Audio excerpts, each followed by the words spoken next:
So I've done a lot of stupid things in my life, and one of them was selling my first investment property. So if you don't want to be stupid like me and you want to make sure that you learn from my mistakes to not only save yourself grey hairs, sleepless nights, and make sure that you actually make some money from property and not lose it like I have, then you may want to consider subscribing and sticking around. Because today's video is going to run through my first property that I ever bought at the age of 25. And also I'm going to look at how I bought it with some tips for negotiation, what I should have done better, what I did okay, and finally finishing with some tips for you all on how you can do the same and hopefully do it a lot better. So if that sounds like a good idea, then sit back and enjoy, and now allow me to introduce myself. What's going on everyone, my name is Aaron, aka The Anxious Investor, bringing you another weekly video in the hope that you guys can do it bigger and better than myself, all in exchange for a measly smash of that little grey like button. So if you can do that, it'd be greatly appreciated. And as for the video, let's get started. Now, purchasing a house at the age of 25 was definitely a big deal for me. Nobody in my family had ever bought a house, and I know the financial struggles my parents went through most of my life to get us to where we were at that particular time. So growing up, the thought of buying a house at 25, especially for my situation, literally seemed impossible. And maybe you guys can resonate with that. But obviously, as you click this video, you guys know that I kind of made it possible, and hopefully you will too. Now, this was the house that I purchased. It was a 3-bed linked detached house around 1.5 miles away from where my parents lived. And also I'd grown up there for about 10 years. So this made my understanding of the tenant profile and the area demographics pretty solid.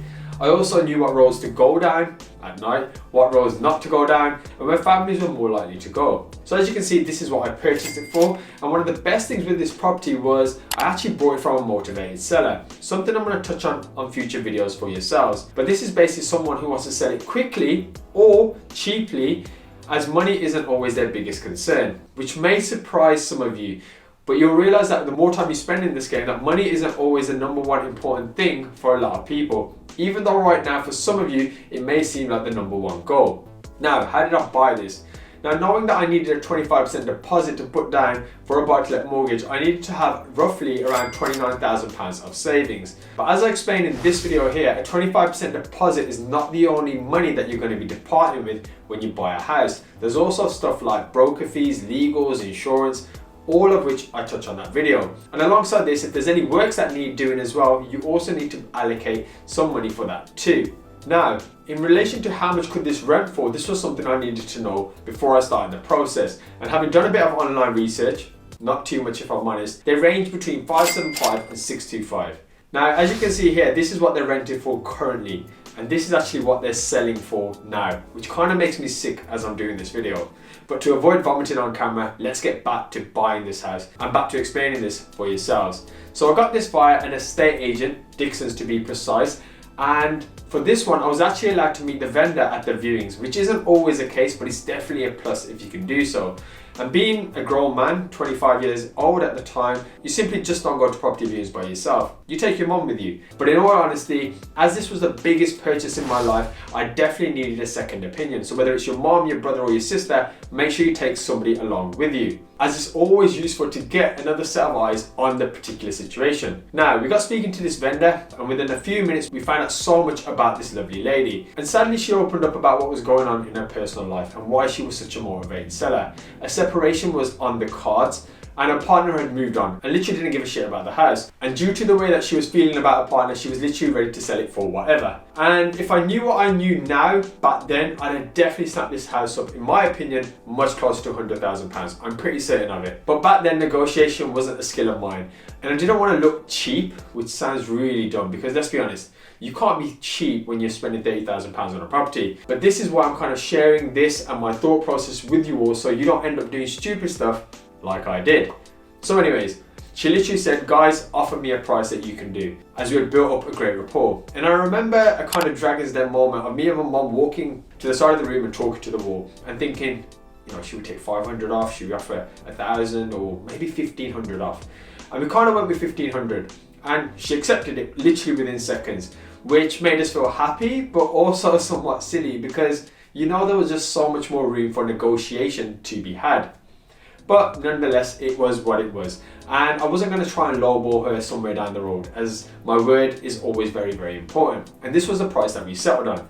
Now once this was settled, I then used an external solicitor to obviously get the ball rolling from my side, who were fantastic but very expensive. So if you need a conveyancer, please do reach out to me on Instagram and I can definitely find you one. I then used a broker from NatWest to finalise my decision in principle, which I had sorted out a week before. So anyways, I managed to get this rented out within a few weeks, literally of having the property purchased. And all I had to do was get some painters in just to decorate the lounge and living room ever so slightly.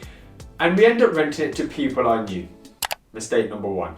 When you're friends or you kind of know the tenants on a friendly basis, you run the risk of late payments, non-payments and doing favours. And it can get a little bit muddled up and make things very, very awkward. So if you're 25 like I was, or maybe even younger or even older, and you're not assertive and you say yes to everyone just to please them, as I was once upon a time, then please don't let it to people that you know.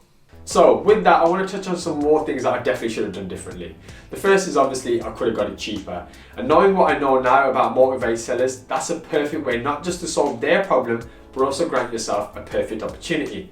The second is I should have brought it and let it out to people that obviously I didn't know. And I would have got 625. And I remember at that time, because I was working in London, I'd get texts of the rent being late and I'd just kind of be like, yeah, whatever. Because as I was doing my project management 9 till 5 and getting drunk from 5 till 4 in the morning, it wasn't really something that I was overseeing as well as I should have. So I definitely should have been a better landlord. The third is I should have used cheaper conveyancers, as I now have really good contacts. So again, if you need those, contact me over on Instagram and I can help you with that.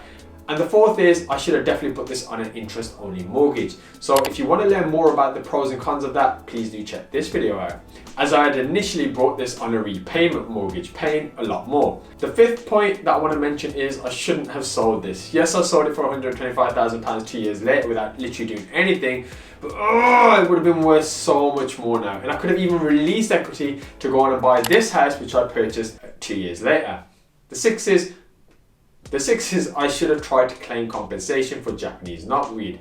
So when I actually brought this property, there was Japanese knotweed there, but it wasn't picked up by my surveyors. But when I sold it 2 years later on, the buyer solicitors had found it in their survey and I had to get that treated before their mortgage company would take it on, which cost me a bit of cash.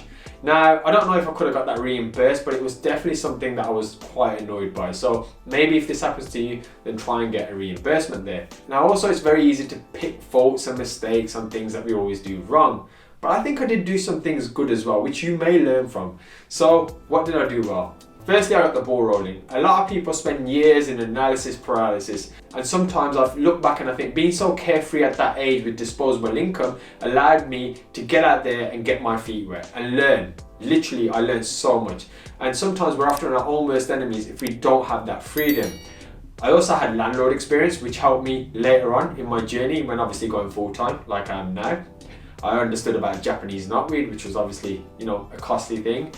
I learned the power of saving to invest, and even though I could have probably made more from that house, I still made more money than the banks by making all of the mistakes I mentioned earlier.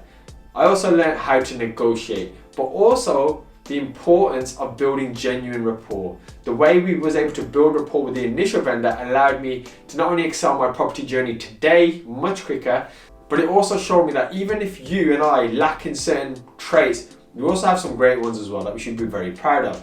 So don't always beat yourself up and overthink that you're not assertive enough or you're not a great communicator. And finally, how can you guys do this? Well, hopefully you've gone through a huge catalogue of the videos on this channel about making income streams, alternate ones, and saving for your first house, and learning about the art of delayed gratification. And I know there's nothing sexy about the stuff that I say, i.e. saving money, living within your means, and just getting by for a few years for a bigger goal in the future. But there is something sexy, about being able to work on your own timetable. Pretty much what I do on a day-to-day basis.